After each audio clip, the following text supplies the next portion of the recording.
A chilling warning from the Pentagon. Future wars may no longer be fought solely overseas. Now, that's according to their new national defense strategy. It claims our enemies are gaining the ability to strike inside the U.S. with missiles and other advanced aerial attacks. Joining me now, retired four-star General Jack Keane. General, is the Golden Dome, the missile defense shield, now the #1 priority?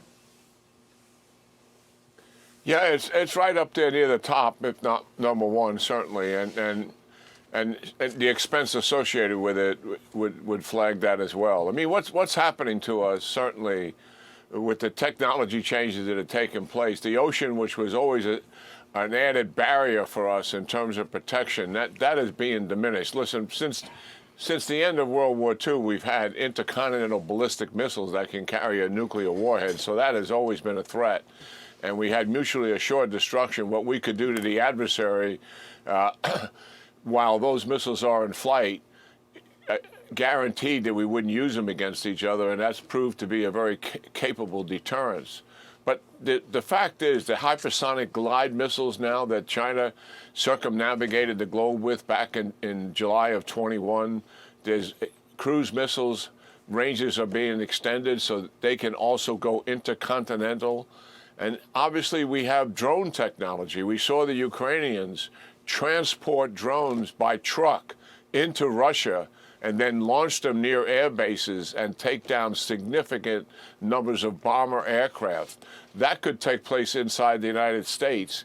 And the Pentagon is recognizing that, and they're developing a counter-drone strategy for all of our military bases in the United States and also overseas. And then the third system that's serious is China, Russia, and to a lesser degree Iran's capability to use cyber espionage against the United States. In other words, if we were in conflict operations with China in the Pacific, they would do two things to harm us. One, likely use missiles on the west coast of the United States against us kinetically, but also cyber espionage to take down our critical infrastructure, transportation systems, finance and banking, the electric grid, all of that to attack our homeland and break the will of the people to continue the war against us in the Pacific.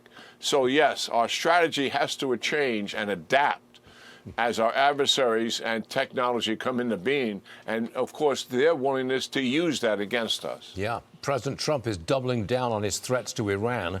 In a post on Truth Social, he writes, in part, "Time's running out. It is truly of the essence. As I told Iran once before, make a deal." They didn't. And there was Operation Midnight Hammer, a major destruction of Iran. The next attack will be far worse. General, this morning, the Iranians say they are ready for dialogue, but they're ready to defend themselves if pushed. Now, if they don't make a deal and they kill their own people again in large numbers, do you expect our president to launch an attack, a physical attack, on either people or installations in Iran? Yeah, I absolutely do. I mean, he said he was going to do it, and he's a person of his word. And, you know, I would likely think the Israelis would be involved to some extent as well. And I think that's certainly an option that is realistically on the table.